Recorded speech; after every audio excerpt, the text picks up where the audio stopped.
إن الحمد لله نحمده ونستعينه ونستغفره ونعوذ بالله من شرور أنفسنا ومن سيئات أعمالنا من يهده الله فلا مضل له ومن يضلل فلا هادي له وأشهد أن لا إله إلا الله وحده لا شريك له وأشهد أن محمدا عبده ورسوله أرسله بالهدى ودين الحق ليظهره على الدين كله ولو كره المشركون اللهم صل على محمد وعلى آل محمد كما صليت على إبراهيم وعلى آل إبراهيم إنك حميد مجيد اللهم بارك على محمد وعلى آل محمد كما باركت على إبراهيم وعلى آل إبراهيم إنك حميد مجيد أما بعد فإن خير الكلام كلام الله وخير الهدي هدي محمد صلى الله عليه وسلم وشر الأمور محدثاتها وكل محدثة بدعة وكل بدعة ضلالة أيها الإخوة والأخوات أوصيكم وإياي أولا بتقوى الله يا أيها الذين آمنوا اتقوا الله حق تقاته ولا تموتن إلا وأنتم مسلمون أعوذ بالله من الشيطان الرجيم إن الذين يكفرون بآيات الله ويقتلون النبيين بغير حق ويقتلون الذين يأمرون بالقسط من الناس فبشرهم بعذاب أليم أولئك الذين حبطت أعمالهم في الدنيا والآخرة وما لهم من ناصرين. ബഹുമാന്യരായ ആദരണീയരായ സത്യവിശ്വാസികളെ വിശ്വാസിനികളെ, സർവ്വലോക രക്ഷിതാവായ അള്ളാഹുവിൻ്റെ ഇസ്ലാമാകുന്ന മതത്തിൻ്റെ പൂർണ്ണമായ വിധിവിലക്കുകൾ പാലിച്ചുകൊണ്ട് ശരിയായ മുസ്ലിമായി മുഅ്മിനായി ജീവിച്ചു മരിക്കാൻ ഓരോരുത്തരും ആത്മാർത്ഥമായി പരിശ്രമിക്കണമെന്ന് ഗൗരവത്തോടെ എന്നെയും തുടർന്ന് നിങ്ങളെയും ഓർമ്മപ്പെടുത്തുകയാണ്, വസിയ്യത്ത് ചെയ്യുകയാണ്. അള്ളാഹു നമ്മയെല്ലാം അനുഗ്രഹിക്കുമാറാകട്ടെ. ലോകചരിത്രത്തിൽ ഒട്ടനേകം ക്രൂരതകളുടെ, കൊലപാതകങ്ങളുടെ, ചതികളുടെ, വഞ്ചനയുടെ ചരിത്രങ്ങൾ കഴിഞ്ഞുപോയിട്ടുണ്ട്. വിശുദ്ധ ഖുർആൻ ഓർമ്മപ്പെടുത്തുന്നുണ്ട്, ചില ജനവിഭാഗങ്ങൾ അവരിലേക്ക് നിയുക്തരായ സ്വാലിഹീങ്ങളായ പുണ്യപുരുഷന്മാരായ പ്രവാചകന്മാരെ വരെ കൊന്നൊടുക്കിയ മനുഷ്യന്മാരുണ്ട്. നാട്ടിൽ യാതൊരു ക്രമവിരുദ്ധമായതൊന്നും ചെയ്യാത്ത, നാട്ടിൽ പ്രശ്നങ്ങൾ ഉണ്ടാക്കാത്ത, എന്നും സ്വസ്ഥതയുടെ സമാധാനത്തിന്റെ ആദർശം പഠിപ്പിക്കുന്ന പുണ്യപ്രവാചകന്മാരെ വരെ കൊന്നൊടുക്കിയത് വലിയ ക്രൂരതയായി ഖുർആൻ പറയുന്നുണ്ട്. സൂറത്തു ആലു ഇമ്രാനിന്റെ 21, 22 ആയത്തുകളിലൂടെ ഞാൻ ഓതി കേൾപ്പിച്ച ആയത്തുകൾ പോലും ആ ചരിത്രത്തെ ഓർമ്മപ്പെടുത്തുകയാണ്. ഇന്നല്ലദീന യക്ഫുറൂന ബിആയാതില്ലാഹ്, അല്ലാഹുവിന്റെ ആയത്തുകളെ നിഷേധിക്കുക. വയഖ്തുലൂന നബിയ്യീന ബിഗൈരി ഹഖ്, ഒരു കാരണവുമില്ലാതെ പ്രവാചകന്മാരെ കൊന്നൊടുക്കുക. വയഖ്തുലൂന അല്ലദീന യഅ്മുറൂന ബിൽ ഖിസ്തി മിനൻ നാസ്, ജനങ്ങളിൽ നീതി ആഗ്രഹിക്കുന്ന, കൽപ്പിക്കുന്ന മനുഷ്യന്മാരെ കൊന്നൊടുക്കുക. എന്നിട്ട് അല്ലാഹുവിന്റെ ഖുർആൻ പറയാണ്, ഇത് ഗൗരവമാണ്. ഫബശ്ശിർഹും ബിഅദാബിൻ അലീം, ഇത്തരത്തിലുള്ള ആളുകൾക്ക് വേദനയേറിയ ശിക്ഷയുണ്ടെന്ന സന്തോഷ വാർത്ത പറഞ്ഞു കൊടുത്തു. ഇവർക്ക് എന്ത് ലാഭമാ കിട്ടാൻ പോണത്? ഉലൈകല്ലദീന ഹബിതത് അഅമാലുഹും ഫിദ്ദുനിയാ, ഇവർ ചെയ്യുന്ന ദുനിയാവിലെ എല്ലാ പ്രവർത്തനങ്ങളും ബാത്തിലാണ്. വല്ലാഖിറ, പരലോകവും അവർക്ക് ബാത്തിലാണ്. വമാ ലഹും മിൻ നാസിരീൻ, അവർക്ക് സഹായിക്കാൻ ഒരാളും ഉണ്ടാവില്ല. ഈ ആയത്ത് വിശദീകരിച്ചുകൊണ്ട് ഇമാം ബഗവി റഹ്മത്തുള്ളാഹി അലൈഹി പറയാണ്, ഇത് ആരെ പറ്റിയാണ്? അള്ളാഹുവിന്റെ ആയത്തുകളെ നിഷേധിക്കുന്നവരെ പറ്റിയാണ് പറഞ്ഞത്. ആരാണവർ? ഹും യജ്ഹദൂനൽ ഖുർആന, അള്ളാഹിന്റെ ഖുർആനെ നിഷേധിക്കുന്നവരാണ്. ഹും മിനൽ യഹൂദി വൻ നസാറ, യഹൂദികളിലും നസാറുകളിലും പെട്ട മുൻപ് കാലത്ത് വേദഗ്രന്ഥം കിട്ടിയോരാണ്. പക്ഷെ പുതിയ ഈ വേദഗ്രന്ഥമായ ഖുർആൻ പഠിപ്പിക്കുന്ന വഹീനെ ഉൾക്കൊള്ളാത്തവരാണ്. അവർ ദുനിയാവിൽ ചെയ്യുന്ന കർമ്മങ്ങളൊന്നും ബാത്തിലാണ്, അത് സ്വീകരിക്കൂല. അവരെന്തെങ്കിലും നല്ലത് ചെയ്താൽ തന്നെയും പരലോകത്ത് അതിന്റെ കൂലിയും അവർക്ക് കിട്ടൂല. അമ്പിയാക്കന്മാരെ കൊല്ലുക, നല്ല പുണ്യവാന്മാരായ മനുഷ്യന്മാരെ കൊല്ലാം. സുഹൃത്തുക്കളെ, ഹബീബുനാ റസൂലുള്ളാഹി സ്വല്ലല്ലാഹു അലൈഹി വസല്ലമ തങ്ങളെ വധിക്കാൻ വേണ്ടി ഖുറൈശികൾ എത്ര തവണ ശ്രമിച്ചു? ചില ചരിത്രം 6 തവണയെന്നും 8 തവണയെന്നും ഭക്ഷണത്തിലും പോകുന്ന വഴിയിലും പല വഴിക്കായി പ്രവാചകനെ കൊല്ലാൻ വേണ്ടി ശ്രമിച്ചപ്പോഴൊക്കെ അള്ളാന്റെ വല്ലാത്ത സഹായം ലഭിക്കുകയുണ്ടായി. നബിയെ, അവർ നിങ്ങളെക്കുറിച്ച് വലിയ കുതന്ത്രങ്ങളെല്ലാം ചെയ്തുകൊണ്ടിരിക്കുന്നു. എന്തിനാണ്? നിങ്ങളെ നാട്ടിൽ എവിടെയെങ്കിലും പിടിച്ചു കെട്ടണം, പുറത്തിറങ്ങാൻ പറ്റാത്തയാക്കണം. ഔ യഖ്തുലൂക, അല്ലെങ്കിൽ നബിയെ നിങ്ങളെ കൊല്ലാൻ അവർ ആഗ്രഹിക്കുന്നു. ഔ യുഖ്രിജൂക, അല്ലെങ്കിൽ ഈ നാട്ടിൽ നിന്ന് നിങ്ങളെ പുറത്താക്കാൻ അവർ പ്ലാൻ ചെയ്യുന്നു. വയംകുറൂന, അവർ പല തന്ത്രങ്ങളും പല കുതന്ത്രങ്ങളും അവർ മെനഞ്ഞുകൊണ്ടിരിക്കുന്നുണ്ട്. പക്ഷെ അള്ളാഹുവിന്റെ ഖുർആൻ നബിനെ വിളിച്ച് അഭിസംബോധന ചെയ്യുന്നുണ്ട്. സൂറത്തുൽ മാഇദയിൽ അല്ലാഹു തആല പറഞ്ഞു, വല്ലാഹു യഅസിമുക മിനന്നാസ്. നബിയെ, നിങ്ങളെ അല്ലാഹു തആല സംരക്ഷിക്കും ജനങ്ങളിൽ നിന്നുള്ള ശർറുകളിൽ നിന്ന്. അങ്ങനെ പെട്ടെന്ന് വന്ന് കൊല്ലാൻ നിങ്ങളെ കഴിയില്ല, അവർക്ക് അല്ലാഹു നിങ്ങളെ സംരക്ഷിക്കും. പക്ഷേ നബി സല്ലല്ലാഹു അലൈഹി വസല്ലമ തങ്ങളുടെ ജീവിതത്തിൽ ഒട്ടനേകം പ്രയാസങ്ങൾ, വിഷമങ്ങൾ, ജീവിതത്തിൽ പലതായി കൈപ്പുള്ള അനുഭവങ്ങൾ അനുഭവിക്കേണ്ടി വന്നു. നബി സല്ലല്ലാഹു അലൈഹി വസല്ലമിന്റെ പ്രിയപ്പെട്ട വാപ്പാനെ കാണാതെയാണ് ദുനിയാവിൽ ജീവിച്ചിട്ടുള്ളത്. സ്വന്തം വാപ്പാനെ ഒരു നോട്ടും കണ്ടിട്ടില്ല. സ്വന്തം പ്രിയപ്പെട്ട ഉമ്മാനെ ചെറുപ്രായത്തിലെ 6 വയസ്സ് വരെയാണ് നബി തങ്ങൾക്കൊന്ന് കിട്ടിയത്. അത് കഴിഞ്ഞപ്പോൾ വല്ലിപ്പാന്റെ സംരക്ഷണത്തിലായിരുന്നു. 8ാമത്തെ വയസ്സിൽ വല്ലിപ്പയും തന്റെ മുമ്പിൽ കിടന്ന് മരിക്കുക. നബി സല്ലല്ലാഹു അലൈഹി വസല്ലമ തങ്ങൾക്ക് പിന്നീട് സഹായിയായി പലരും വന്നു. ഖദീജ റളിയല്ലാഹു അൻഹ ജീവിതത്തിലേക്ക് കടന്നു വന്നു. നബി തങ്ങൾ ജീവിച്ചിരിക്കുന്ന കാലത്ത് പ്രിയ സഖിയായ സ്വന്തം ഭാര്യ മരിക്കുകയാണ്. ഏറെ കണ്ണീരോടെയാണ് ആ ജീവിതം ഓർത്തെടുക്കുന്നത്. നബി തങ്ങൾക്ക് പലപ്പോഴായി സ്ഥൈര്യം നൽകിയ ഹംസ റളിയല്ലാഹു അൻഹു അതേ കൊല്ലം മരിക്കുകയാണ്. എന്തിനേറെ, നബി തങ്ങൾക്ക് 7 മക്കളാണല്ലോ, ചരിത്രം പറയുന്നുണ്ടല്ലോ. ആ 7 മക്കളിൽ 6 മക്കളും നബി തങ്ങൾ ജീവിച്ചിരിക്കുന്ന കാലത്ത് കണ്ണിന്റെ മുമ്പിൽ തന്റെ കൈകളിൽ കിടന്ന് മരിക്കുന്ന രംഗം കാണുകയാണ്. ഒരുപാട് പരീക്ഷണങ്ങൾ നബി സല്ലല്ലാഹു അലൈഹി വസല്ലമ തങ്ങൾ അവിടുന്ന് അനുഭവിക്കപ്പെട്ടു. അമ്പിയാക്കന്മാരേറെ പരീക്ഷിക്കപ്പെട്ടവരാണ്, നമുക്കെല്ലാം അറിയാം. അതേ സമയത്ത് പ്രിയപ്പെട്ടവരെ, നബി തങ്ങളുടെ ആ വിശ്വാസത്തെ, ആദർശത്തെ മുറുകെ പിടിച്ച പ്രിയപ്പെട്ട ഖലീഫമാരുടെ ചരിത്രം, എന്തെല്ലാം പ്രതിസന്ധികൾ അവർക്ക് കടന്നു വന്നു. എത്രയാണ് 4 പ്രസിദ്ധമായ ചരിത്രത്തിലെ 4 ഖലീഫമാരുടെ പേരറിയാത്തവരുണ്ടാവില്ല. അബൂബക്കറും ഫിൽ ജന്ന, ഉമറും ഫിൽ ജന്ന, ഉസ്മാനും ഫിൽ ജന്ന, അലിയും ഫിൽ ജന്ന. സ്വർഗം കൊണ്ട് സന്തോഷ വാർത്ത അറിയിക്കപ്പെട്ട 4 പേർ. ആ 4 പേർ ആദ്യത്തെ ഖലീഫമാരാണല്ലോ. അതിൽ അബൂബക്കർ സിദ്ദീഖ് റളിയല്ലാഹു അൻഹു രോഗബാധിതനായി മരിക്കുകയാണ്. പക്ഷെ പിന്നീട് വന്ന 3 ഖലീഫമാരുടെ കാലഘട്ടത്തിലും പല നിലക്കുള്ള പ്രയാസങ്ങൾ, ഫിത്നകൾ, കുഴപ്പങ്ങൾ രൂക്ഷമാവുകയാണ്. ഉമർ ഖത്താബ് റളിയല്ലാഹു അൻഹു എന്തൊരു നീതിമാനായ ഭരണാധികാരിയാണ്. പക്ഷെ ഉമർ റളിയല്ലാഹു അൻഹുവിനെ ഒരു മജൂസിയായ, അഗ്നിയാരാധകനായ അബൂ ലുഅ്ലുഅത്തുൽ മജൂസി എന്ന മനുഷ്യൻ ഉമർ റളിയല്ലാഹു അൻഹുവിനെ 2 തല മൂർച്ചയുള്ള വിഷം പുരട്ടിയ കടാര കൊണ്ടുവന്ന് കുത്തുകയാണ്. കൊല്ലാനുള്ള പ്ലാനാണ്, അറിയാതെ കൈയട്ടിയൊന്നല്ല, കൊല്ലണമെന്ന പ്ലാനാണ്. പക്ഷെ ഒന്നാലോചിച്ചു നോക്കുക, ആ മജൂസിയായ അബൂ ലുഅ്ലുഅ എന്ന മനുഷ്യന് ഇറാനിന്റെ നഗരത്തിൽ ഒരു മഖാമുണ്ടാക്കി, ദർഗയുണ്ടാക്കി, പുണ്യ തീർത്ഥാടന കേന്ദ്രമാക്കി അവർ പൂജിക്കുകയാണ്. ആരെ? അഹ്ലുസുന്നയുടെ മഹാസ്വഹാബിയായ ഖലീഫയായ ഉമർ റളിയല്ലാഹു അൻഹുവിനെ കൊന്ന മനുഷ്യനെ പൂജിക്കുകയാണ്. ഒരു വെറുപ്പില്ല. അതാണ് ഷിയാക്കളുടെ യഥാർത്ഥ ശൈലി. ഷുജാഇ ബാബ എന്ന പേരിൽ അവിടെ മഖാമ് കെട്ടിപ്പൊക്കിയിരിക്കുകയാണ്.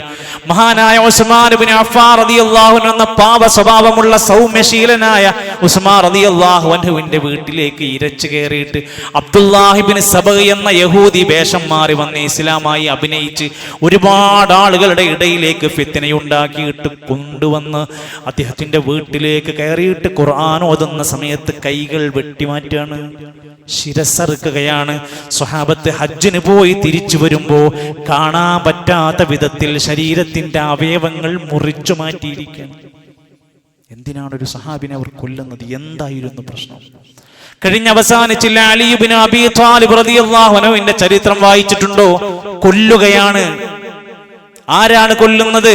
അബ്ദുറഹ്മാൻ ഇബ്നു മുൽജിം എന്ന മനുഷ്യനാണ് കുത്തിക്കൊല്ലുന്നത്. സുഹൃത്തുക്കളെ, ഇങ്ങനെ ചരിത്രത്തിന്റെ ഇടനാഴികൾ നമ്മളൊന്ന് വായിച്ചാൽ പലപ്പോഴും നമ്മൾ ഇത്തരം കാര്യങ്ങളൊന്നും ശ്രദ്ധിക്കുന്നില്ല. വായനാദിനവും വായനാജനവും ഒക്കെ നടക്കുന്നുണ്ട്. എന്താ വായിക്കുന്നത്? എന്തൊക്കെയോ സാഹിത്യങ്ങൾ വായിച്ചുകൊണ്ടിരിക്കുന്നുണ്ട്. വായനയെ മോശമായിട്ട് പറയണമെന്നില്ല, വായിക്കേണ്ടവര് നമ്മളാണ്. ഇഖ്റ ബിസ്മി റബ്ബിക്കല്ലദീ ഖലഖ് ഖലഖൽ ഇൻസാന മിൻ അലഖ് എന്ന ആദ്യത്തെ ആയത്തുകൾ കിട്ടിയവരാണ് മുസ്ലിം ഉമ്മത്തെ നമ്മുടെ ഖുർആനിലൂടെ. നമ്മൾ നല്ലപോലെ പഠിക്കണം, ചരിത്രത്തിന്റെ പശ്ചാത്തലങ്ങൾ പഠിക്കണം. നമ്മൾ പണ്ട് കാലത്ത് പഠിച്ച ഇസ്ലാമിക പല ചരിത്രങ്ങളും ഷിയാക്കൾ എഴുതിയുണ്ടാക്കിയ ചരിത്രമായിരുന്നു. അതുകൊണ്ടാണ് പല സ്വഹാബിമാരോടും നമുക്കുള്ളിൽ പോലും വിഷമം തോന്നിയിരുന്നു. മുആവിയ റളിയല്ലാഹു അൻഹുവിനെ കുറിച്ച് എന്തെല്ലാം മോശമായ വാർത്തകൾ നമുക്കിടയിൽ പ്രചരിപ്പിക്കപ്പെട്ടിരുന്നു.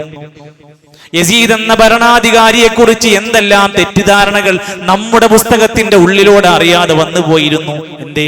അന്ന് ഷിയാക്കൾ എഴുതിയ ഗ്രന്ഥത്തിന്റെ അടിസ്ഥാനത്തിൽ നമ്മുടെ കേരളക്കരയിലേക്ക് വരെ തെറ്റായ ചരിത്രങ്ങൾ വരികയുണ്ടായി. ഈ മുഹറം മാസത്തിൽ സ്വാഭാവികമായും നമ്മളൊക്കെ പഠിക്കണം, വായിക്കണം, കേൾക്കണം ഒരിക്കലെങ്കിലും. അതേതാ ചരിത്രം? കർബലയുടെ ചരിത്രം. നമ്മളൊക്കെ എന്ത് മുസ്ലിമാന്ന് നമ്മൾ പറഞ്ഞ് അഭിമാനം കൊള്ളുന്നവരാണ്. കർബല എന്ന ചരിത്രത്തിൽ, വഞ്ചനയുടെ ചരിത്രത്തിൽ എന്താണ് ഒരു വിശ്വാസിക്ക് പഠിക്കാനുള്ളത്? ഹിജ്റ 1448 നമ്മൾ ജീവിക്കുന്നത്. ഹിജ്റ 61 കൊല്ലത്തിലാണ് കർബലയിലെ ആ സംഘടന നടന്നിരിക്കുന്നത് എന്ന് ഒരു മുഹറം മാസം 10-ാം തീയതി വെള്ളിയാഴ്ചയായിരുന്നു. ആർക്കാണ് സംഘടനം? ആരോടാണ്? നബി സല്ലല്ലാഹു അലൈഹി വസല്ലമയുടെ പേരക്കുട്ടിയായ പ്രിയപ്പെട്ട ഫാത്തിമ ബീവിന്റെ 2 മക്കളിൽ ഒരാളായ ഹുസൈൻ റളിയല്ലാഹു അൻഹുവിനെ അതിക്രൂരമായി കൊന്നൊടുക്കിയ സ്ഥലത്തിന്റെ പേരാണ് കർബല. ആ സ്ഥലത്തിന്റെ പേര് തന്നെ അറബിയിൽ പറയുന്നത് കർബുൻ വ ബലാ. കർബുണ്ടായ ബലാ ഉണ്ടായ സ്ഥലമാണ്. കർബ് എന്ന് പറഞ്ഞ പ്രയാസം, ബലാ എന്ന് പറഞ്ഞ പരീക്ഷണം. അത് എന്താ പത്ര പഠിക്കാനുള്ളത്? ഈ മുഹറം മാസത്തിന്റെ ആദ്യത്തെ 10-15 ദിവസങ്ങൾ ഷിയാക്കൾ കറുപ്പ് വസ്ത്രം ധരിച്ച് ശരീരത്തിലൂടെ ബ്ലേഡ് കൊണ്ട് ചോര വാർത്ത് മുറിവുണ്ടാക്കി ദുഃഖം പ്രകടിപ്പിച്ച് നെഞ്ചത്തും മുഖത്തുമൊക്കെ വരച്ച് നടക്കുന്നുണ്ട്. ഇത് കാണുമ്പോ നമ്മളൊക്കെ വിചാരിക്കുന്നവരൊക്കെ നബിനെ സ്വഹാബത്തിന് ഇത്രക്ക് സ്നേഹിക്കുന്ന ആൾക്കാരല്ലേ? ഹുസൈൻ റളിയല്ലാഹു അൻഹുവിനോടുള്ള സ്നേഹം കൊണ്ട് അവർ എന്തൊക്കെയാണ് ചെയ്തു കൂട്ടുന്നതല്ലേ എന്ന് അങ്ങനെയാണ് കാണുന്നത്, അങ്ങോട്ട് വിശ്വസിക്കുകയാണ്. അതിന്റെ പിന്നാമ്പുറം വായിക്കാനോ അതിന്റെ മുന്നിലേക്കുള്ള സൂചനകൾ തിരുത്തി നോക്കാനോ അതൊന്നും തയ്യാറല്ല. കാണുന്നത് അങ്ങോട്ട് വിശ്വസിക്കുക, എന്നിട്ട് അതിനങ്ങോട്ട് പൊക്കി അടിക്കുക, എന്നിട്ട് അതിനങ്ങോട്ട് കമന്റ് ചെയ്ത് കൊടുക്കുക. ഇങ്ങനെ ഉണ്ടാകുന്ന സാഹചര്യങ്ങൾ ഏറെ ഗൗരവത്തോടെയാണ് ഇസ്ലാമിക ചരിത്രം വായിക്കുന്ന ഏതൊരു മനുഷ്യനും പഠിക്കാൻ പറ്റുക. ഹുസൈൻ റളിയല്ലാഹു അൻഹുവിനെയും സംഘത്തെയും ഇറാഖിലെ കൂഫയുടെ അതിർത്തി പ്രദേശമായ കർബലയിൽ വെച്ച് ഏറ്റുമുട്ടലിൽ ഹുസൈൻ റളിയല്ലാഹു അൻഹു നബിന്റെ പേരക്കുട്ടിനെ മുസ്ലിങ്ങൾ കൊല്ലാണ്. മുസ്ലിം പേരുള്ളവർ കൊല്ലാണ്. യഹൂദികളും നസ്രാനികളുമല്ല. എന്താണ് ചരിത്രം പഠിപ്പിക്കുന്നത്? ഖലീഫയായിരുന്ന അന്നത്തെ ഭരണാധികാരി യസീദ് ബിൻ മുആവിയ. ആരാ? മുആവിയ റളിയല്ലാഹു അൻഹു സ്വഹാബിമാരിൽ പ്രമുഖനാണ്. അദ്ദേഹത്തിന്റെ മകനായിരുന്ന യസീദ് എന്ന ഭരണാധികാരിയായിരുന്നു അന്നത്തെ ഖലീഫയായിട്ട് ഇറാഖിലുണ്ടായിരുന്നത്. പക്ഷേ ഷിയാക്കൾ വാദിച്ചു യസീദ് ശരിയല്ല. ഒരു ഫിത്ന ആരംഭിക്കുക. യസീദിനെ ഞങ്ങൾ അംഗീകരിക്കൂല. യസീദ് ഭരണാധികാരിയായി ഗവർണറായി ചുമതലപ്പെടുത്തിയ വ്യക്തിന്റെ ബാക്കിൽ, നുഅ്മാൻ ഇബ്നു സാബിത്തിന്റെ ബാക്കിൽ ഞങ്ങൾ നിസ്കരിക്കൂല. ആ ജുമാക്ക് ഞങ്ങൾ പങ്കെടുക്കൂല. അങ്ങനെയൊക്കെ പല മഹല്ലുകളിലും പല നാടുകളിലും ഷർറുകൾ ഉണ്ടാക്കി ആകെ കലാപുണ്ടാക്കുന്ന ആളുകൾ ഇന്നൊന്നിലെന്നല്ല അന്നും തുടങ്ങിയിട്ടുണ്ട്. അലി റളിയല്ലാഹു അൻഹു, അദ്ദേഹത്തിന്റെ പ്രിയപ്പെട്ട ഹസൻ റളിയല്ലാഹു അൻഹു ഒക്കെ ചരിത്രം നമുക്ക് അറിയാലോ. പ്രിയപ്പെട്ട മകൻ ഹസൻ റളിയല്ലാഹു അൻഹുവിന്റെ ഭാര്യയെ പ്രേരിപ്പിച്ചിട്ട്, ഭാര്യയോട് പറഞ്ഞിട്ട് വിഷം കൊടുത്തിട്ടാണ് ഹസൻ റളിയല്ലാഹു അൻഹുവിനെ കൊന്നത് എന്ന് ഷിയാക്കൾ വാദിക്കുന്നുണ്ട്. എന്തെല്ലാം കള്ളപ്രചരണങ്ങൾ നടത്തിക്കൊണ്ടിരിക്കുന്നു. സ്വഹാബികൾ തലപ്പാവ് ധരിച്ച കാഫിറുകളാണെന്ന് ഷിയാക്കൾ പ്രചരിപ്പിച്ചു കൊണ്ടിരിക്കുന്നു. ഇന്നും ഏകാധിപതിയായ ഭരണാധികാരിയായിരുന്നു യസീദ് എന്നും ആ നിലക്ക് യസീദ് ഹുസൈൻ റളിയല്ലാഹു അൻഹുവിനെ കൊന്നതാണ് എന്നുമൊക്കെ അവരങ്ങ് എഴുതി അങ്ങ് പ്രചരിപ്പിച്ചു. എന്നാൽ ഇതിന്റെ മറുവറമുണ്ടായിരുന്നു, ഇതിന്റെ മറുവശമുണ്ടായിരുന്നു. അവർ ആഗ്രഹിച്ചത് മറ്റൊന്നായിരുന്നു. അവർക്ക് 2 പ്ലാനാണ് ഉള്ളത്. ഒന്ന്, യസീദിന്റെ പേര് പറഞ്ഞുകൊണ്ട് സ്വഹാബത്തിനെ ആക്ഷേപിക്കാം, മുആവിയ റളിയല്ലാഹു അൻഹുവിന്റെ കുതിര കയറാം. കാരണം മുആവിയ റളിയല്ലാഹുവിന്റെ മോനാണല്ലോ. ആ ലക്ഷ്യത്തോടെ സ്വഹാബത്തിനെ വിമർശിക്കാൻ ഒരു ചാൻസ്. രണ്ട്, ഈ ഹുസൈൻ റളിയല്ലാഹുവിന്റെ കൊലപാതകത്തിന്റെ പേര് പറഞ്ഞ് അഹ്ലുസുന്നയുടെ ആളുകളെ, സ്വഹാബത്തിനെ അല്ലെങ്കിൽ വ്യക്തികളെ കൊന്നൊടുക്കാനുള്ള ഒരു ചാൻസ്. ഒന്നുകൂടി കൂട്ടിച്ചേർത്ത് പറയാ, നബി സല്ലല്ലാഹു അലൈഹി വസല്ലം മരിക്കുന്നതിന്റെ മുമ്പ് റോമിലേക്കോ പേർഷ്യയിലേക്കോ റോമിലേക്കോ മറ്റു പ്രദേശത്തേക്കോ ഒന്നും ചൂണ്ടിക്കാണിക്കാതെ ഇറാഖിലേക്ക്, ഇറാനിന്റെ ഭാഗത്തേക്ക് ചൂണ്ടിക്കാണിച്ചിട്ട് നബി തങ്ങൾ മരിക്കുന്നതിന് മുമ്പ് പറഞ്ഞു, അവിടെയായിരിക്കും എല്ലാ ഫിത്നകളും കുഴപ്പങ്ങളും ഉണ്ടാവുക. പറഞ്ഞിട്ട് 1400 കൊല്ലം കഴിഞ്ഞു, ഇന്നും തീർന്നിട്ടില്ല. ഓരോ ഗൾഫുകാരനും ഇന്ന് കരയുന്നുണ്ടെങ്കിൽ ഈ ഹദീസ് വായിച്ചോ, അവിടെയാണ് എല്ലാ കുഴപ്പങ്ങളും പ്രശ്നങ്ങളും ഉണ്ടാക്കുന്ന കുറച്ചാളുകൾ എല്ലാ കാലത്തും. ഇത് മനസ്സിലാക്കാൻ പറ്റാത്ത അല്പബുദ്ധികളായ, വായിക്കാത്ത, പഠിക്കാത്ത, ഒരു ജുമുഅ ഖുത്ബ പോലും പൂർണ്ണമായി കേൾക്കാത്ത എത്ര മനുഷ്യന്മാരുണ്ട് നമ്മുടെ നാട്ടിൽ. പിന്നെ എങ്ങനെയാണ് ഇവർ ഈ കാണുന്ന 50 സെക്കൻഡിന്റെ റീൽസ് കണ്ടിട്ട് അതിൽ ആൾക്കാരെ ഷഹീദായി അങ്ങോട്ട് പ്രഖ്യാപിക്കുക, അതങ്ങോട്ട് സ്റ്റാറ്റസ് വെക്കുക, അതങ്ങനെ അവരങ്ങോട്ട് പ്രശംസിച്ച് പൊക്കി അടിക്കുക. എന്താണ് ഇതിന്റെ ചരിത്രം എന്ന് മുതൽ നമ്മൾ പഠിക്കണം എന്ന് ആലോചിച്ച് നോക്കുന്നു. ആരാ? ഹുസൈൻ റളിയല്ലാഹു അൻഹുവിന്റെ ചരിത്രം വായിച്ചിട്ടുണ്ടോ? അലി റളിയല്ലാഹു അൻഹുവിന്റെ 2 മക്കളിലാണല്ലോ അവരുള്ള. ഫാത്തിമ ബീവിന്റെ 2 മക്കളാണല്ലോ, അൽ ഹസൻ വൽ ഹുസൈൻ സയ്യിദാ ശബാബു അഹ്ലിൽ ജന്ന. ഹസനും ഹുസൈനും ചെറുപ്പക്കാരുടെ കൂട്ടത്തിൽ സ്വർഗത്തിലെ യുവാക്കളുടെ നേതാക്കന്മാരാണ്. ഒരാളെയാണ് കൊല്ലണത്.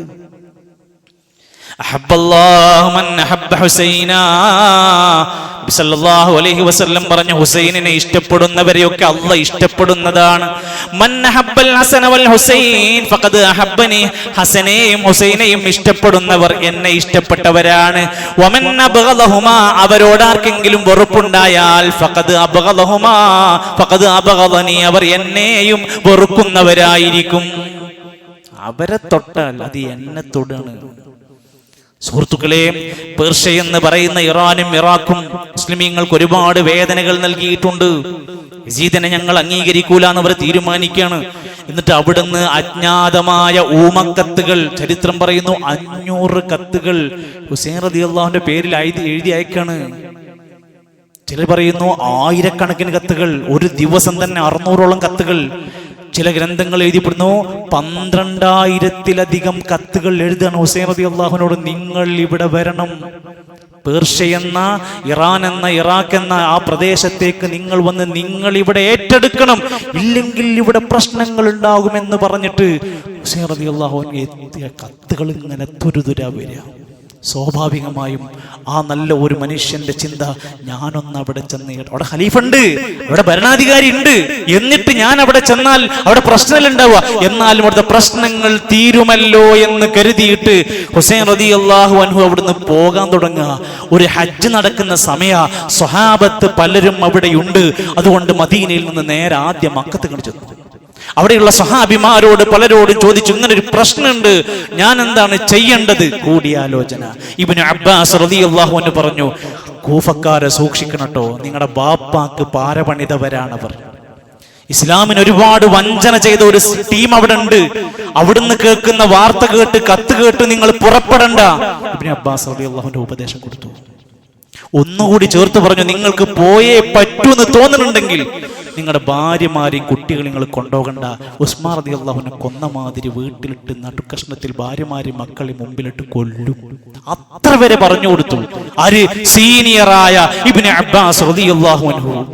ഇബ്നു ഉമർ റളിയല്ലാഹു അൻഹു അഭിപ്രായം ചോദിച്ചു, ഇങ്ങനെ അഭിപ്രായം ഉണ്ട്, ഞാൻ എന്താണ് ചെയ്യേണ്ടത്? ഇബ്നു ഉമർ റളിയല്ലാഹു അൻഹു പറഞ്ഞു, നിങ്ങളുടെ പിതാവിന് ഏറെ ശല്യമുണ്ടാക്കിയ വഞ്ചകന്മാരുടെ കേന്ദ്രമാണ്, നിങ്ങൾ ആ വാക്ക് കേട്ട് പോകണ്ട എന്ന് വീണ്ടും പറഞ്ഞു. ഭരണാധികാരിയായ യസീദ് എന്നവിടുത്തെ ഭരണാധികാരിയാണ്. ഇറാഖിന്റെ കർബല എന്ന് പറയുന്ന ആ പ്രദേശത്ത് അവിടേക്ക് എത്തിപ്പെടുന്നതിന് മുമ്പ് ആലോചിച്ച് നോക്കണം. ഇതൊന്നും വകവെക്കാതെ ഹുസൈൻ റളിയല്ലാഹു അൻഹു ഈ സംഘത്തിന്റെ കത്തുകൾ ഇങ്ങനെ പരിശോധിക്കാൻ തുടങ്ങണം. ഇത് എന്താണ് ഇപ്പൊ ചെയ്യുക എന്നറിയാൻ വേണ്ടിയിട്ട്. അങ്ങനെ ഇരിക്കുന്ന സമയത്ത് അവിടുത്തെ പല ആളുകളും ഈ രൂപത്തിലുള്ള കത്തുകൾ വീണ്ടും വീണ്ടും വന്നുകൊണ്ടിരിക്കുമ്പോൾ മഹാനായ ഉസ്മാൻ റളിയല്ലാഹു അൻഹുവിനെ കൊലപാതകം ചെയ്ത ആൾക്കാർക്കും ഇതേപോലെ കുറെ ഊമക്കത്തുകൾ എഴുതിണ്ടാക്കിയിരുന്നു. ആയിഷ ബീവിക്കെതിരെ ആരോപണം ഉന്നയിച്ചവർ ഇതുപോലെ കുറെ കത്തുകൾ എഴുതിണ്ടാക്കിയിരുന്നു. ഇതൊന്ന് പഠിക്കാൻ വേണ്ടി മഹാനായ ഹുസൈൻ റളിയല്ലാഹു അൻഹു ഒരു തീരുമാനമെടുത്തു. മുസ്ലിം ഇബ്നു ഉഖൈൽ എന്ന പിതൃവ്യ പുത്രനായ തന്റെ ബന്ധുവിനെ ഈ കത്തിന്റെ അടിസ്ഥാനത്തിൽ ഒന്ന് ഇറാഖ് പ്രദേശത്തൊന്ന് പോയി പഠിക്കാൻ പറഞ്ഞയച്ചു. ഇതൊക്കെ സത്യമാണോ? ഇവരെഴുതിയതൊക്കെ ശരിയാണോ? ഇതിന്റെ നിജസ്ഥിതി എന്താണെന്ന് അന്വേഷിക്കാൻ വേണ്ടി കയറി ചെന്നു. ഇദ്ദേഹം അവിടെ ആ കത്തുകളുമായി കയറി ചെന്ന് അന്വേഷിച്ച് കാര്യങ്ങളൊക്കെ മനസ്സിലാക്കിയപ്പോൾ 18,000-ഓളം പേരുന്ന ആളുകൾ മുസ്ലിം ഇബ്നു ഉഖൈലിനോട് പറഞ്ഞു, ഞങ്ങൾ ഈ പറഞ്ഞതൊക്കെ ശരിയാണ്, ഞങ്ങൾ അംഗീകരിക്കുന്നു, നിങ്ങൾ അദ്ദേഹത്തോട് വരാൻ പറയൂ. അതൊരു ചതിയായിരുന്നു. അവിടെ വെച്ചുകൊണ്ട് അവർ ആ തീരുമാനമെടുത്തു.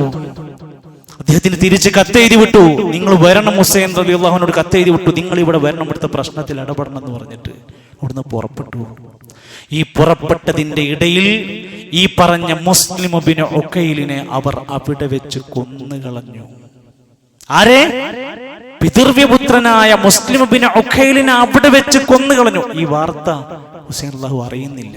എല്ലാ ലോകത്തുള്ള എല്ലാ ഗൈബിയായ വിവരം എല്ലാ മഹാന്മാർക്കും അറിയുമെന്ന് പറഞ്ഞ് നടക്കുന്ന എല്ലാ ഖബറുകളിലും പോയിട്ട് നമ്മുടെ എല്ലാ കാര്യങ്ങളും ഖബറിൽ കിടക്കുന്നവർക്ക് അറിയും എന്ന് വിശ്വസിക്കുന്നവര് സ്വർഗത്തിന്റെ 2 നേതാക്കന്മാരായ ഹുസൈൻ റളിയല്ലാഹു അൻഹുവിനെ താൻ പറഞ്ഞയച്ച സംഘത്തിലെ മുസ്ലിം ഇബ്നു ഉഖൈലിനെ കൊന്ന കാര്യം അറിയില്ല. ഇദ്ദേഹം യാത്ര തുടർന്നു. വഴിയിൽ വെച്ചുകൊണ്ട് ഇദ്ദേഹം പലരെയും കാണുന്നവരോടൊക്കെ ചോദിക്കുന്നുണ്ട്, അഭിപ്രായങ്ങൾ പലരും എതിർത്ത് പറയുന്നുണ്ട്. അബുൽ വാഖിദുൽ ലൈസി, ജാബിർ റളിയല്ലാഹു അൻഹു എല്ലാവരും പറയുന്നുണ്ട്, നിങ്ങളിപ്പോൾ അങ്ങോട്ട് ഇനി പുറപ്പെടേണ്ട, വഴിയിൽ തടയുന്നുണ്ട്. മഹാനായ ഉലമാക്കന്മാർ ചരിത്രകാരന്മാർ എഴുതാൻ ഫറസ്ദഖ് എന്ന് പറയുന്ന കവിനോട് പോയിട്ട് പോലും ചോദിച്ചു, നിങ്ങളുടെ ഒരു അഭിപ്രായം. ഭയങ്കര ബുദ്ധിമാനായിരുന്നു അദ്ദേഹം. പറഞ്ഞു, അവരുടെ കൂഫക്കാരുടെ കൽബിൽ നിങ്ങളുണ്ട്, അവരുടെ വാളിൽ നിങ്ങളില്ല, നിങ്ങളോടുള്ള സ്നേഹം ഉണ്ടാവൂലട്ടോ. സൂചനകൾ പലതും കൊടുത്തു. അങ്ങനെ മുസ്ലിം അതുപോലെ തന്നെ ഹാനി, അബ്ദുള്ള പോലെയുള്ള അന്നത്തെ ആ സംഘത്തിലുണ്ടായിരുന്ന ആദ്യത്തെ സംഘത്തിനെ അവർ കൊന്നൊടുക്കി. അത് കഴിഞ്ഞ ചരിത്രം വീണ്ടും ആവർത്തിച്ച് പറയാണ്. ഹിജ്റ 61 മുഹറം മാസം 2-ാം തീയതി ഹുസൈൻ റളിയല്ലാഹു അൻഹു കർബലയിലെത്തുമ്പോൾ ഇങ്ങനെ തിളച്ചു നിൽക്കുന്ന ഘട്ടത്തിലാണ് 3 നിർദ്ദേശങ്ങൾ അവിടുത്തെ പ്രശ്നങ്ങൾ പരിഹരിക്കാൻ വേണ്ടിയിട്ട് പറഞ്ഞു. പലരും ഈ ഹുസൈൻ റളിയല്ലാഹു അൻഹുവിനെ കൊല്ലുന്നതുമായി ബന്ധപ്പെട്ടുണ്ടാകുന്ന ആ ഒരു അവസ്ഥ വരുമെന്ന് ഭയപ്പെട്ടുകൊണ്ട് ഇവിടുന്ന് തിരിച്ചു പോകാൻ പറഞ്ഞു. സ്ഥലത്തെത്തിയിട്ട് അദ്ദേഹം പറഞ്ഞു, 3 തീരുമാനങ്ങളുണ്ട്, ഞാൻ ഇതിലേതെങ്കിലും ഒന്ന് ഏറ്റെടുക്കും. ഒന്ന്, ഞാൻ മക്കയിലേക്ക് തിരിച്ചു പോകും, അതിനെന്നെ അനുവദിക്കണം. അല്ലെങ്കിൽ 2, ഈ തുർക്കി പോലെയുള്ള പ്രദേശത്തിന്റെ ഏതെങ്കിലും അതിർത്തിയിലേക്ക് എന്നെ എത്തിച്ചേരണം, എന്നെ തൊടാ ഉപദ്രവിക്കാൻ പാടില്ല. 3, യസീദിന്റെ അടുത്ത്, ഭരണാധികാരിന്റെ അടുത്തേക്ക് ചെന്നിട്ട് അദ്ദേഹത്തിന് ബൈഅത്ത് ചെയ്യാൻ എന്നെ സമ്മതിക്കണം. ഈ 3 കാര്യവും അംഗീകരിച്ചില്ല. ആര്?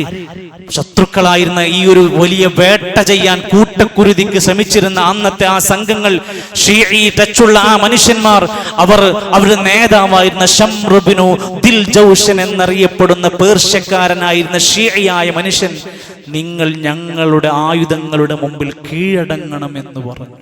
വേറെ മാർഗമില്ല.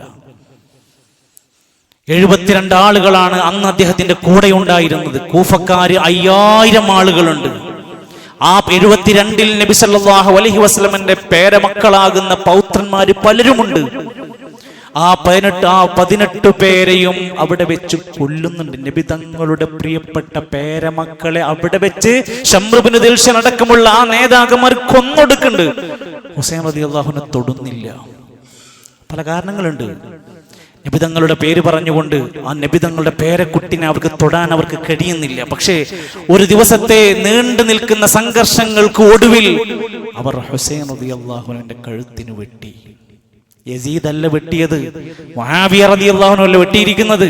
അവരുടെയൊക്കെ ചരിത്രം വായിക്ക്. ശംറും അടക്കമുള്ള പേർഷ്യൻ ഷീഈ ആളുകൾ വാള് വീശി സിനാൻ ബിൻ അബ്ദു ഷംസ് എന്ന് വിളിക്കുന്ന മനുഷ്യൻ കഴുത്ത് വെട്ടിയിട്ട് തല ഒരു ഭാഗത്തേക്ക് ചെരിച്ചിട്ടു. ഇതാണ് ചരിത്രം.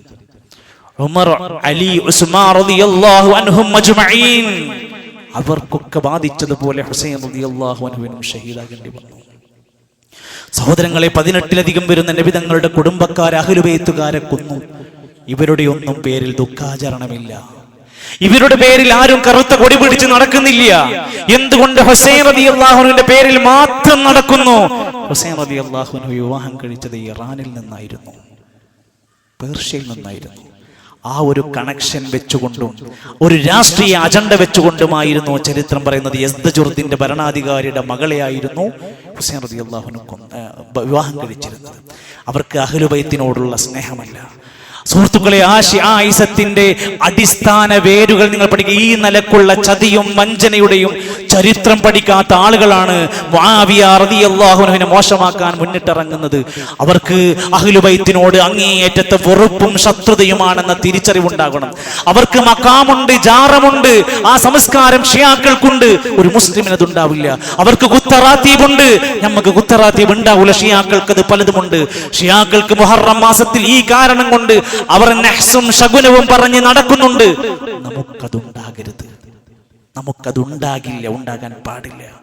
എന്ന് മാത്രമല്ല, കർബലയുടെ ഈ ചരിത്രത്തിന്റെ പേര് പറഞ്ഞ് മഹാനായ സ്വഹാബി വര്യൻ മുആവിയ റളിയല്ലാഹു അൻഹുവിനെ മോശപ്പെട്ടവനായും ചാരനായും ജൂതനായും ചിത്രീകരിച്ചവർ നമ്മുടെ നാട്ടിലുണ്ട്. ഈ ചക്കരക്കല്ലിന്റെ പരിസരത്തുള്ള മെമ്പറുകളിൽ വരെ മുആവിയ റളിയല്ലാഹു അൻഹുവിനെതിരെ ശബ്ദിച്ചവർ ഇന്ന് അങ്ങാടികളിൽ സോഷ്യൽ മീഡിയയിൽ സർവ്വമത സത്യവാദം പറഞ്ഞ് ചേകനൂരിനെ വെട്ടിക്കുന്ന ആശയങ്ങളുമായി നടക്കുന്നുണ്ട്. സൂക്ഷിക്കണം. ഇസ്ലാമിന്റെ അടിത്തറയെ തകർത്തുകൊണ്ടിരിക്കുന്ന ഇത്തരം ശക്തികളുടെ ഉദ്ദേശങ്ങൾ വേറെയാണ് എന്ന തിരിച്ചറിവുണ്ടാവണം. ആരാണ്? മഹാനായ മുആവിയ റളിയല്ലാഹു അൻഹു നബി തങ്ങൾ പ്രാർത്ഥിച്ചു, അല്ലാഹുമ്മ ജഅൽഹു ഹാദിയ മഹ്ദിയ. നബി പ്രാർത്ഥിച്ച പ്രാർത്ഥന കിട്ടിയ ആളാ. നബിന്റെ എഴുത്തുകാരനായിരുന്നു. മുഅ്മിനീങ്ങളുടെ അമ്മാവൻ എന്ന് വിശേഷിപ്പിക്കപ്പെട്ടവരാ. നൂറുകണക്കിന് ഹദീസുകൾ രേഖപ്പെടുത്തിയ സ്വഹാബിയ. ആ സ്വഹാബിനെ കാപട്യമുള്ള മുനാഫിക്കായിട്ട് എഴുതി വെക്കുന്നവരാണ് ഷിയാക്കളും ഈ നിരക്കുള്ള ദുർവാദികളുമായി ചെയ്തിരിക്കുന്ന ആളുകൾ. നമ്മൾ അതിന്റെ ആളുകളാവരുത്. സുഹൃത്തുക്കളെ, ഹിജ്റ 26 മുതൽ 64 വരെ ഭരിച്ച ഭരണാധികാരി അല്ലെങ്കിൽ ജീവിച്ചിരുന്ന യസീദ്, അദ്ദേഹത്തിനെ കുറിച്ച് പല അഭിപ്രായ വ്യത്യാസങ്ങളൊക്കെയുണ്ട്. എന്നാൽ ഒരു വിശ്വാസി എന്ന നിലക്ക് നമ്മൾക്ക് അദ്ദേഹത്തെ ആക്ഷേപിക്കാനോ കുറ്റപ്പെടുത്താനോ ചീത്ത വിളിക്കാനോ അധികാരമില്ല. മഹാപണ്ഡിതന്മാർ പറയാണ്, ലാ യജൂസു ലഅ്നു യസീദിൻ ഇബ്ൻ മുആവിയ. മുആവിയ റളിയല്ലാഹുവിന്റെ മകനായ യസീദിനെ ആക്ഷേപിക്കാനും ശപിക്കാനും നമുക്ക് അനുവാദമില്ല. അത് പറയാൻ രേഖകളില്ല. അതിനുള്ള പ്രവർത്തനം അദ്ദേഹം ചെയ്തതായി രേഖയില്ല.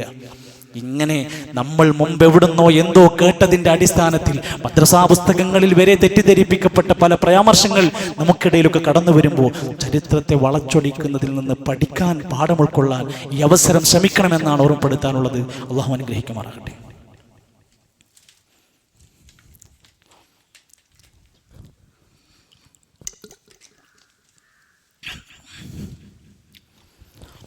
അൽഹംദുലില്ലാഹി റബ്ബിൽ ആലമീൻ والعاقبة للمتقين ولا عدوان إلا على الظالمين والصلاة والسلام على رسوله الأمين وعلى آله وصحبه أجمعين أيها الإخوة والأخوات أوصيكم وإياي ثانيا بتقوى الله. ഒരിക്കൽ കൂടി അള്ളാഹുവിൻ്റെ നിയമനിർദ്ദേശങ്ങൾ പാലിച്ച് ജീവിതത്തെ ക്രമീകരിക്കണേ എന്ന് എന്നെയും നിങ്ങളെ ഓർമ്മപ്പെടുത്തുകയാണ്. അള്ളാഹു സഹായിക്കുമാറാകട്ടെ. സഹോദരങ്ങളെ, ഓരോ വെള്ളിയാഴ്ചകളിലും ജുമാക്ക് നേരത്തെ എത്താൻ നമുക്ക് കടയിൽ നിന്ന് ലീവ് അനുവദിക്കുന്നു. സർക്കാർ പോലും വിദ്യാഭ്യാസ സ്ഥാപനങ്ങൾക്കും ഓഫീസുകൾക്കും അതിന് സമയം ക്രമീകരിച്ചു വന്നിരിക്കുന്നു. നമ്മൾ എന്ത് കാരണം കൊണ്ടാണ് എന്നും വൈകി എത്തുന്നത് എന്ന് നമ്മൾ നമ്മളോട് ചോദിക്കണം. ഒരാളുടെ കാപട്യത്തിൻ്റെ ഈമാനിൻ്റെ അളവ് നിശ്ചയിക്കുന്നൊരു സംഭവമാണ് അയാളുടെ ജുമായിലുള്ള പങ്കാളിത്തവും ശ്രദ്ധയും. നേരത്തെ ഖുത്ബ തുടങ്ങുന്നതിന് മുമ്പ്, ബാങ്ക് വിളിക്കുന്നതിന് മുമ്പ് നമ്മൾ എത്താൻ കരുതുകയും ആഗ്രഹിക്കുകയും പണിയെടുക്കുകയും വേണമെന്നാണ് സൂചിപ്പിക്കാനുള്ളത്. മുഹറം മാസം വരുമ്പോൾ നമ്മുടെ മുമ്പിൽ ധാരാളക്കണക്കിന് തെറ്റിദ്ധരിപ്പിക്കപ്പെടുന്ന വാർത്തകളും അതുപോലെ തന്നെ പ്രത്യേകമായ പ്രാർത്ഥനകളും പ്രത്യേകമായ സൂറത്തുകളും പ്രത്യേകം ബിസ്മി 100 വട്ടം 300 തവണ ബിസ്മി ചൊല്ലണം എന്നൊക്കെ പറഞ്ഞ് സോഷ്യൽ മീഡിയ മെസ്സേജുകളിൽ സഹോദരിമാരെ, ഉമ്മമാരൊക്കെ ഒരുപാട് ആളുകൾ അത് സത്യമാണെന്ന് വിചാരിച്ചു ചെയ്തുകൊണ്ടിരിക്കുന്നവരൊക്കെയുണ്ട്. നമ്മുടെ ഉമ്മമാർ, നമ്മുടെ സഹോദരിമാർ ദീൻ അറിവുള്ളവരായി മാറണം. അതുകൊണ്ട് മുഹറം മാസത്തിന്റെ സവിശേഷതയും അതിന്റെ പ്രത്യേകതകളും ഓർമ്മപ്പെടുത്തിക്കൊണ്ട് ഈ വരുന്ന തിങ്കളാഴ്ച രാവിലെ 11 മണിക്ക് നമ്മുടെ മദ്രസയിൽ വെച്ചുകൊണ്ട് സഹോദരിമാർക്ക് വേണ്ടി റാഷിദ് സ്വലാഹി ഈ മുഹറം മാസവുമായി ബന്ധപ്പെട്ടുള്ള ചില വിശദീകരണങ്ങൾ നൽകുന്നുണ്ട്. നമ്മുടെ സഹോദരിമാരെ പങ്കെടുപ്പിക്കാം. അവർക്ക് വേണ്ടി വിശുദ്ധ ഖുർആൻ പഠിക്കാൻ വേണ്ടി നമ്മുടെ വീട്ടിലെ ഭാര്യയും സഹോദരിമാരും പെൺകുട്ടികളൊക്കെ ദീന് പഠിച്ചില്ലെങ്കിൽ നമ്മൾ ഇന്നും കേട്ടുകൊണ്ടിരിക്കുന്ന വാർത്തകളാണ്. ലിപ്സ്റ്റിക് എന്ന മാരകമായ സാധനം ക്യാൻസർ പരത്തുന്നു എന്നും ക്യാമ്പസുകളും വിദ്യാലയങ്ങളും അത് ഒഴിവാക്കണം എന്നൊക്കെ പറഞ്ഞ് വലിയ സംഭവങ്ങൾ നടന്നുകൊണ്ടിരിക്കുക. ഒരു മുസ്ലിം അത് ചിന്തിച്ചു നോക്കണം. നമുക്ക് അവർക്ക് യഥാർത്ഥ ദീന് പഠിപ്പിച്ചു കൊടുക്കാൻ എല്ലാ ദിവസവും എല്ലാ ബുധനാഴ്ചകളിലും 11:45 സഹോദരിമാർക്ക് വേണ്ടി ഖുർആൻ പഠന ക്ലാസ് നടക്കുന്നുണ്ട് മദ്രസയിൽ. ഇപ്പോൾ പുതിയ ബാച്ച് ആരംഭിച്ചിരിക്കുകയാണ്. നമ്മൾ ഓരോരുത്തരും നമ്മുടെ വീട്ടിലെ കാര്യത്തിൽ പരിഗണിക്കണം. സുന്നത്തായ നോമ്പുകൾ വരാനിരിക്കുകയാണ്. മുഹറം 9, 10 അടുത്ത വ്യാഴവും വെള്ളിയും നോമ്പ് വരാനിരിക്കുകയാണ്. നമ്മുടെ വീട്ടിൽ എല്ലാവർക്കും നോമ്പുള്ളവരായി മാറണം. അത് ഫർദാണോ? ഫർദൊന്നുമല്ല. പക്ഷെ ഇസ്ലാമിലെ ചില പ്രത്യേകമായ ദിവസങ്ങളെ, ചില പ്രത്യേകമായ പുണ്യത്തെ പറയുമ്പോൾ അത് ഉൾക്കൊള്ളാൻ കഴിയണം. അത് സുന്നത്തല്ലേ എന്ന് പറഞ്ഞ് തള്ളാനുള്ളതല്ല. നബി സല്ലല്ലാഹു അലൈഹി വസല്ലം തങ്ങൾ പറയാണ്, അവിടുന്ന് ആശൂറ നോമ്പ്, മുഹറം 10 നോമ്പിനെ പറ്റി വസിയാമു യൗമി ആശൂറ, 10ാമത്തെ ദിവസത്തിലുള്ള മുഹറം 10 നോമ്പ്, അഹ്തസിബു അലല്ലാഹി അൻ യുകഫിറ സനതല്ലതി ഖബല, കഴിഞ്ഞ ഒരു കൊല്ലത്തെ പാപം പൊറുക്കുന്നതാണ്. ഒരു കൊല്ലത്തെ പാപം പൊറുക്കുന്ന നോമ്പ് ഒറ്റ പകല്. സഹാബത്ത് പറയുന്നുണ്ട്, നബിയെ 10 നോമ്പാണെങ്കിൽ യഹൂദികളും നസ്രാനികളൊക്കെ ഇവിടെ മദീനത്ത് നോമ്പുണ്ടല്ലോ. തങ്ങൾ പറഞ്ഞു, അതാണെങ്കിൽ അടുത്ത വർഷം ഞാൻ ജീവിച്ചിരിപ്പുണ്ടെങ്കിൽ ഫൈദാ കാനൽ ആമുൽ മുഖബിൽ ഇൻഷാ അല്ലാഹ് സുംനാൽ യൗമത്താസി, 9 നോമ്പ് നോൽക്കും. അത് മതി, ആ വാക്ക് മതി. നബി തങ്ങൾ അടുത്ത വർഷം ഉണ്ടായിട്ടില്ല, പക്ഷെ നോൽക്കുന്നു പറഞ്ഞു കഴിഞ്ഞു. അതുകൊണ്ട് മുഹറം 9, 10 നോമ്പെടുത്ത് യഹൂദികൾക്ക് എതിരാകും നമ്മൾ, നസ്രാനിക്കെതിരാകും. ഒരാൾക്ക് 9 പറ്റിയില്ലെങ്കിൽ പണ്ഡിതന്മാര് പറയും 10, 11 നോറ്റെടുത്തിട്ടെങ്കിലും അവർ ആ പുണ്യത്തെ അവർ ആഗ്രഹിക്കണം. ഒരു ദിവസത്തെ നോമ്പിന് വമ്പിച്ച പ്രതിഫലമാണ് എന്ന തിരിച്ചറിവുണ്ടാവണം. നോമ്പുകാരന്റെ പ്രാർത്ഥനയ്ക്ക് ഉത്തരം കിട്ടുന്ന വേളകളുണ്ട് എന്ന നല്ല ബോധ്യത്തോടെ അതിന്റെ പുണ്യത്തിൽ എല്ലാവരും പങ്കുചേരാൻ വേണ്ടി ആഗ്രഹിക്കുകയും നിയ്യത്ത് വെക്കുകയും കുടുംബത്തെ പ്രബുദ്ധരാക്കുകയും ചെയ്യണമെന്നാണ് ഓർമ്മപ്പെടുത്തുന്നത്. നമ്മുടെ പ്രിയപ്പെട്ട പല സഹോദരങ്ങളും പലതരം പ്രയാസങ്ങൾ അനുഭവിച്ചുകൊണ്ട് ദുആ കൊണ്ട് വസിയത്ത് പറഞ്ഞിട്ടുണ്ട്. നമ്മുടെ വിദ്യാർത്ഥിയായിട്ടുള്ളൊരു സഹോദരൻ ആക്സിഡന്റ് പറ്റിയിട്ട് തലക്ക് പരിക്ക് പറ്റി ചികിത്സയിലാണ്. അല്ലാഹു ആ കുഞ്ഞിന്, ആ പ്രിയപ്പെട്ട വിദ്യാർത്ഥിക്ക് പൂർണ്ണമായ ശിഫ നൽകുമാറാകട്ടെ. സഹോദരൻ ക്യാൻസർ ബാധിച്ച് ഒരു വിദ്യാർത്ഥി ദുആ കൊണ്ട് വസിയത്ത് പറഞ്ഞിട്ടുണ്ട്. അല്ലാഹു ആ കുഞ്ഞിന്, കുട്ടികൾക്ക് ഏറ്റവും വേഗത്തിലുള്ള ശിഫ അല്ലാഹു പ്രദാനം ചെയ്യുമാറാകട്ടെ. നമ്മുടെ സഹോദരന്റെ ഒരു ബന്ധു പരിയാരം മെഡിക്കൽ കോളേജിന്റെ ചികിത്സ തേടിക്കൊണ്ട് അവിടെ എത്തിയിട്ടുണ്ട്. വലിയ പ്രയാസങ്ങൾ പറഞ്ഞിട്ടുണ്ട്. അല്ലാഹു വേഗത്തിൽ ഷിഫാഉൻ ആജിൽ നൽകുമാറാകട്ടെ. നമ്മുടെ കുടുംബത്തിൽ, ബന്ധുക്കളിൽ പ്രിയപ്പെട്ടവർ മരണപ്പെട്ടു പോയിട്ടുണ്ട്. അല്ലാഹു അവർക്കെല്ലാം നീ മഗ്ഫിറത്തും മർഹമത്തും നൽകണമേ റഹ്മാനേ. അല്ലാഹു ഞങ്ങളുടെ നല്ല മുറാദുകൾ ഹാസിലാക്കി തരണമേ. ഞങ്ങളുടെ ജീവിതത്തിന്റെ എല്ലാ പ്രയാസങ്ങളും മാറ്റി തരണമേ. അല്ലാഹുവേ, ഞങ്ങൾ ആഗ്രഹിക്കുന്ന ഒരു നല്ല ജീവിതവും നല്ല മരണവും ഞങ്ങൾക്ക് നീ നൽകണമേ റഹ്മാനേ. നിന്റെ സ്വർഗത്തിന്റെ അഹ്ലുകാരിൽ ഞങ്ങളെ ഉൾപ്പെടുത്തണമേ. നരകത്തിൽ നിന്ന് ഞങ്ങൾക്ക് രക്ഷ നൽകണേ റഹ്മാനേ. ഞങ്ങളുടെ മക്കളെയും ഇണകളെയും കുടുംബത്തെയും കൺകുളിർമയുള്ള സ്വാലിഹീങ്ങളാക്കി നീ മാറ്റി അനുഗ്രഹിക്കണമേ. അല്ലാഹുമ്മ ഗ്ഫിർ ലിൽ മുഅ്മിനീന വൽ മുഅ്മിനാത്ത് വൽ മുസ്ലിമീന വൽ മുസ്ലിമാത്ത് അൽഹയാഇ മിൻഹും വൽ അംവാത്ത്. അല്ലാഹുമ്മ റബ്ബനാ തഖബ്ബൽ മിന്നാ ഇന്നക അൻതസ് സമീഉൽ അലീം വതുബ് അലൈനാ ഇന്നക അൻത തവ്വാബുർ റഹീം. വസല്ലല്ലാഹു അലാ നബിയിനാ മുഹമ്മദ് വൽഹംദുലില്ലാഹി റബ്ബിൽ ആലമീൻ.